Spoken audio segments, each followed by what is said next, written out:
me go ahead and let you know right now this video is not going to be long. For two reasons. One, I was supposed to be somewhere like 30 minutes ago. But two, it's Jasmine Crockett, and nobody wants to hear that for long. Anywho, the question that's being posed right now, seriously, is who raised this lady? Like, we want to know. Say because you've been gracious. Is this. When I first became a public defender, I had no criminal defense experience. And I walked in and I told my boss, Charlie, I said, listen, you should hire me. He said, why? I said, because I'm black. Charlie looked at me like I was crazy. Say because Charlie had the right expression. So is she admitting that she's a DEI hire? Oh, wow. And then on top of that, what kind of job qualification is that? Seriously. And then let him not had hired her or whatever the case. It would have been, oh yeah, he didn't hire me because I said I was black and he seen I was black. It's a literal lose-lose situation right there. The entitlement that goes into that. You know, I deserve this position because I'm black, or you need somebody black in here. Let's say he did need somebody black in there. What makes you qualified? I mean, you just said it yourself. You had no experience. Unfortunately, we do have to watch the full clip of that. I believe they're talking about what's going on with the tariffs and stuff like that. I'll, be more accurate in just a second. However, she said this yesterday too, y'all. the problem that we have right now is that if we continue down this road, then we will not have a rule of law, because we have people that are currently serving and they're saying things like, ignore the judge's order. What it means to have law and order in this country is that you follow the order and you go through the appeals process, even if you dislike what the judge did. Thank you, and I yield. Oh, wow, that's great. You sounded really, really great. But guess what, guys? Jasmine Crockett, she just got called out. I'm going to shut up. And I'll yield back to Mr. Issa. Mr. Issa, you had a question for me, which I'll yield to you now if you want to. Now that there's no time left. Thanks, Eric. Entertainment. You're good. You're good at that, but I'll take my own time. I'll recognize myself. And I'm going to note that when Miss Ocasio-Cortez, or AOC as we know her, filed articles of impeachment on Justice Thomas and Alito, Ms. Crockett was one of the co-sponsors along with Mr. Cohen, both members of this committee. It does seem interesting that when the shoe is on the other foot, everyone is self-righteous. And I think this is a good example. For the last 3 hours, I have had to listen to one side talking about impeachment as though it was the nature of this hearing. It is not. Did y'all see him do the Nazi salute? Y'all ain't see that? Y'all ain't see him do the Nazi salute? 3 hours, for the last 3 hours. It was right there. Y'all seen it? She said, shut up. Elon, Tesla. I know y'all want to hear ghetto.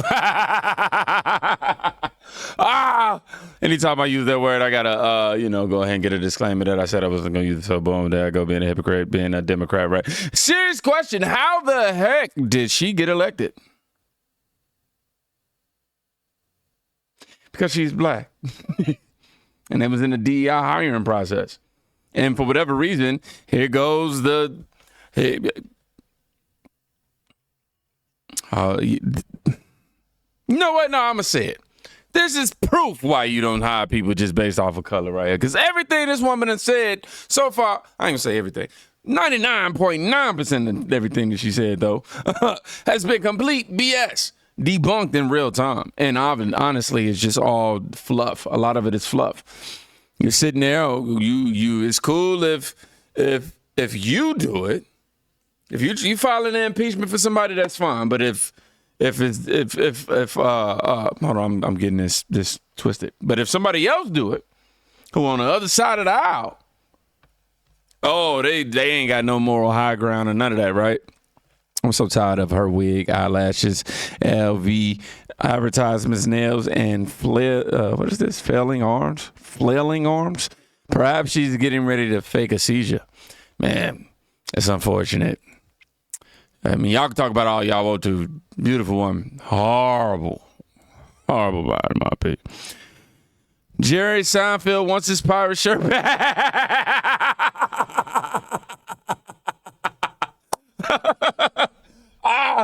It says Rob Crockett is an actress playing a part. But I can agree to that. There's nothing that she says or does that is genuine. I agree, man. Look at this. This man is accused of betraying the black community over a video about Jasmine Crockett. Hey, my guy, I'm gonna tell you the truth, bro. Join the crowd. This is Take It Up with HR. So I was just told that I've turned my back on the black community. No. Because of a recent video I did about Jasmine Crockett. I've been waiting on this one. What this is called is selective morality. Let's ignore the fact that ain't no white robes running through our neighborhoods, just black folks terrorizing other black folks. Let's ignore the fact that ain't no white supremacists shooting up our blocks. It's us.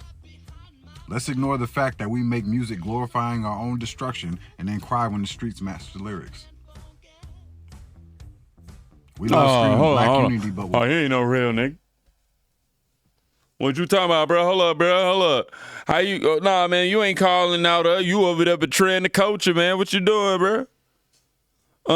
You see, them Trumpers, some Trump supporters, they got you. The white man this, the white man that. we'll rob, jump, scam, and kill our own people with no hesitation whatsoever. Preaching, bro, we gotta stick to. We literally, they have it in the rap community where you have to check in. You have to check in with whomever is the drug lord or, you know, whoever running things in that. And they do it. I don't see them doing it to no white people. But I see them doing that to. I'm not saying it don't be some white people, but it's 99.9% black. Together. While setting up your own brothers and snaking your own sisters. Love blaming the society for why our neighborhoods look like war zones while cheering for the very culture that keeps them that way. Oh my gosh. Talking about black pride while rapping about murdering each other, turning women into baby mamas, and making it seem like being broke, violent, and ignorant is a personality trait. Everybody want to scream support black businesses, but will run to Gucci before you ever spend $1 with your own people while looking for a hookup at the same time. Yeah. You want to whine about gentrification, but won't invest in your own damn community. Instead, trash it. And then cries when somebody else moves in and builds it the fuck up. And then the worst part, y'all expect every black person to fall in line with this bullshit ideology. Because how dare a black person think for themselves, right? How dare someone not subscribe to this self-inflicted victimhood bullshit? Y'all want unity? Start by looking in the fucking mirror. Amen. The truth is, black folks ain't even for black folks. The biggest threat to black people ain't Trump. Black people. That ain't white people, is us. It's our own self-hatred, our own refusal to hold each other accountable, and our own addiction to playing the goddamn victim while glorifying the very shit that holds us back. Who's out here shooting up black neighborhoods? Not Trump. Who's rapping about killing each other? Not Trump. Each other, and treating our women like trash? Not Trump. Who's making our own communities unlivable, unsafe, and uninvestable, then crying about it and wondering why they won't build up our neighborhoods? Not Trump. Who raised us to fear and hate each other more than any racist system ever could? We did that to ourselves. But now, let's keep blaming everything on racism, while we kill, rob, and destroy our own at a rate the Klan could only dream of.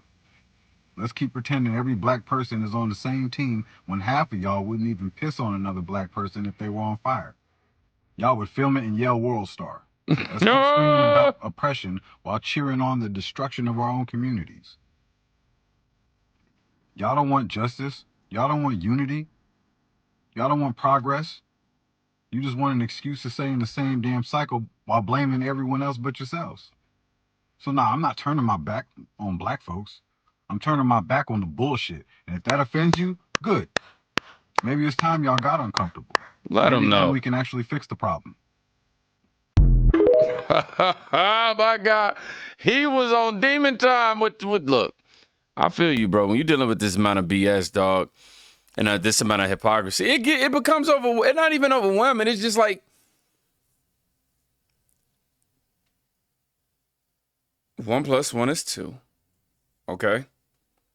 But it'd be like the math don't be mathing within my community. Like we the only ones who if we do it, we blame somebody else. And you know what? I even tell you how I started. I'm so glad I didn't become a victim to it. I don't want to sit here and, just throw my mom under the bus, but OG, you just gonna have to get. I remember one time I was wrong. I don't even want to, tell y'all the situation. I'll just say it was a situation in school. It wasn't nothing that is detrimental, but it's more embarrassing than anything. But yeah, ended up doing something in school. It was my fault. She went up to the school, cried about it, took my side and everything, even though I was wrong. You know what I mean? And in that moment, at that time, I didn't learn to learn from my lessons. I could have took that and went, oh, okay, this is how I respond. But, Mom, I love you. I love you. But I'm just saying, you got parents raising their kids like this all the time, not allowing their kids to take accountability. You know what I mean? And then you grow up and then you get this sort of mindset right here. Oh, they won't hire me, man. You know what I'm saying? I'm broke with $300 shoes on and a $400 belt.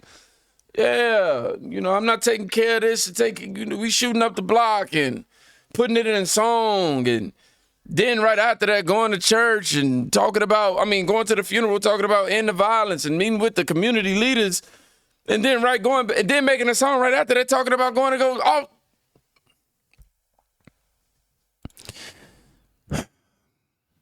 Jasmine Crockett mocks parents who believe that girls have a right to fairness and safety in female-only sports. According to them, the trans kids that want to play the sports, Lord have mercy, that is the biggest issue that we had. Since when? Since when? Find the little trans child that is ruining your life. I'm just like, what are we doing? What are we doing? Wow. I don't know their names off top, but what was that? It's that one white girl who's a track star. Man, what are you talking about, Jasmine? There's more than enough video footage out here, and it's more than enough data to prove that men being in women's sports makes a huge difference, or men being able to infiltrate women's spaces makes a huge difference. And you talking about trans kids, it's the kids that are in school identifying as what they want to identify, and because they can't compete with their gender, so they take the quick route out. Anywho, y'all, here's the full exchange of the moment where Jasmine Crockett, got called out. I want to let y'all watch it from where it started, how it arrived, and how it ended. Let's get into it. Crockett. Thank you so much, and I appreciate the speaker for admitting openly on the record that it is unconstitutional. But the concerns that I have are around the fact that we are sitting here pretending as if we all are looking out for the Constitution, yet we are coming from completely different angles. So let me go to Professor Shaw. To be clear, which branch of government is responsible for interpreting what is and what is not legal? Well, the Supreme Court, the Article 3 judicial branch has the final word. So the judiciary is who it is. So it's not the legislators. I'd say every branch has an obligation to interpret the Constitution. The final word comes from the courts. From the courts. It's not the former speakers. It's not everyday people. It's not the president. I just wanted to make sure that we understood who it was that was responsible. And what is so frustrating for so many of the... You. Oh, my fault, too soon. I thought you was asking what was frustrating. I misheard. My bad. American people, the ones that are watching right now and otherwise... And the reason that they're outraged and scared is because what we see right now is a diminishing of all these institutions. Right now, we have a legislative branch that has decided that it intentionally would disregard their duties. They are not checking the president whatsoever. The only check that the American people have had thus far has been from the judiciary. And the judiciary isn't pulling this out of the sky. In fact, they are coming from basic reading of the plain language of the Constitution for all of those that are constitutionalists when we start talking about things such as what birthright citizenship is. But one of the things that I want to make sure that I get to, because there are deeper implications if we go down this rabbit hole. Imagine the type of world where the president does whatever he wants to and no one can... I'm not gonna lie. I'm legit about to lay down. Y'all just, I'll take this quick little minute. Y'all don't mind. I mean, this is the perfect time for us to nap. Men. It's a world that right now many people are afraid of. Let me put it this way. If Joe Biden would have done an executive order for abortion, despite what the Supreme Court said, that would have been a problem. Imagine if the state of Colorado kept Trump off the ballot and other states follow suit. That would have been a problem. Or imagine if Jack Smith ignored Eileen Cannon and with the help of an activist judge decided that he was going to prosecute the sitting president anyway. The problem that we have right now is that if we continue down this road, then we will not have a rule of law, because we have people that are currently serving and they're saying things like, ignore the judge's order. What it means to have law and order in this country is that you follow the order and you go through the appeals process, even if you dislike what the judge did. Thank you, and I yield. And I'll yield back to Mr. Ice. Mr. Ice, Oh my gosh. Wait, well, hold on. What was... I'm alive. I thought it was over. I was almost at the light. I'll yield to you now if you want to. Now that there's no time left. Thanks, Eric. You're good. You're good at that, but I'll take my own time. I'll recognize myself. And I'm going to note that when Ms. Ocasio-Cortez, or AOC as we know her, filed articles of impeachment on Justice Thomas and Alito, Ms. Crockett was one of the co-sponsors along with Mr. Cohen, both members of this committee. It does seem interesting that when the shoe is on the other foot, everyone is self-righteous. And I think this is a good example. For the last 3 hours, I have had to listen to one side talking about impeachment as though it was the nature of this hearing. It is not. I keep looking at my friend, the late Henry Hyde, and remember that although he led the impeachment when it was necessary, he did so only during that time and then never mentioned it again in hearings. In fact, he was religiously able to focus on the hearing of the day. The hearing of today is really about the question of the future of the court's ability to do its job as intended. And Yeah. I'm so thankful. Her not being able to, I can't wait to see how she reply to that too. I genuinely can, because I know she's going to end up, trying to come back with something smart and witty to say. Really don't have anything to say at all. No ground to stand on with it. I'm glad that it happened the way that it happened, though. I'm just before I do my goodbyes, just double checking, because I could have sworn I had another video. I'm so glad I did, because I forgot to add this, which should have been the main theme of the video, low key. I still can slip it in the title, so, Jasmine Crockett over here, bro. She responding to Pam Bondi. Now, Pam Bondi, if you know. I'll just say that. To have the sitting attorney general go on, and I'm going to call it faux news. I know some of y'all love it, but it's fake to me. To have her go on Fox News and to then decide that she wanted to send a threat to me. A threat. She was literally doing her job. She's saying that if you're threatening, then she's going, if you're threatening, or inciting violence and doing all that, she's going to do her job. You're saying now don't get it twisted. That's technically a threat. Say, you do that, this is going to happen.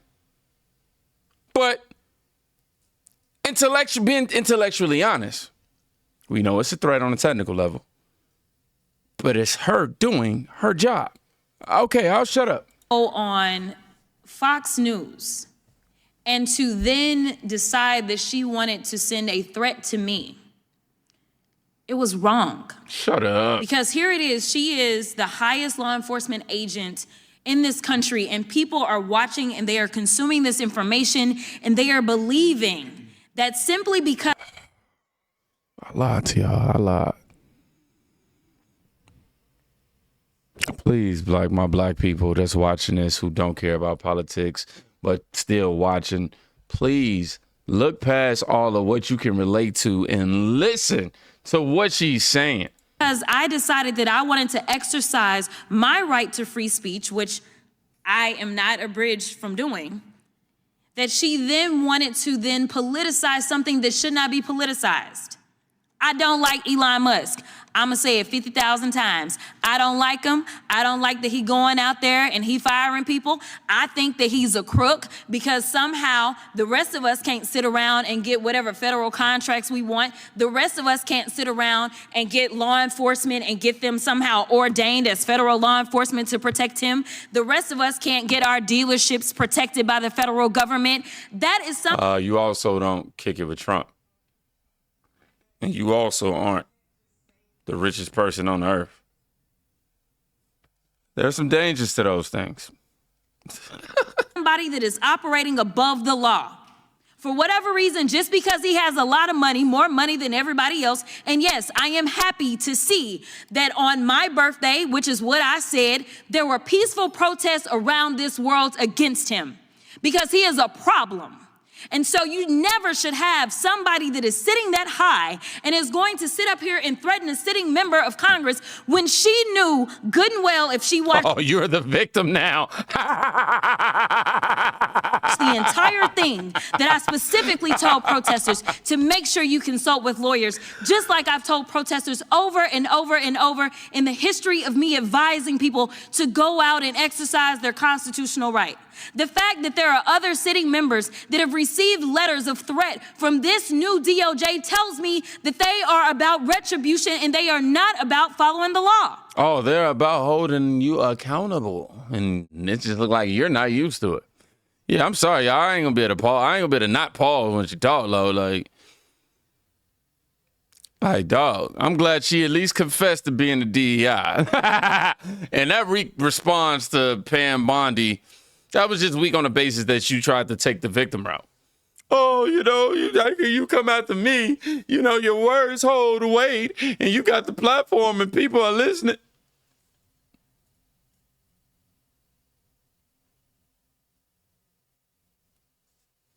I don't even feel like doing the outro. She done made me mad. Go check on somebody today, y'all. Y'all could be saving their life.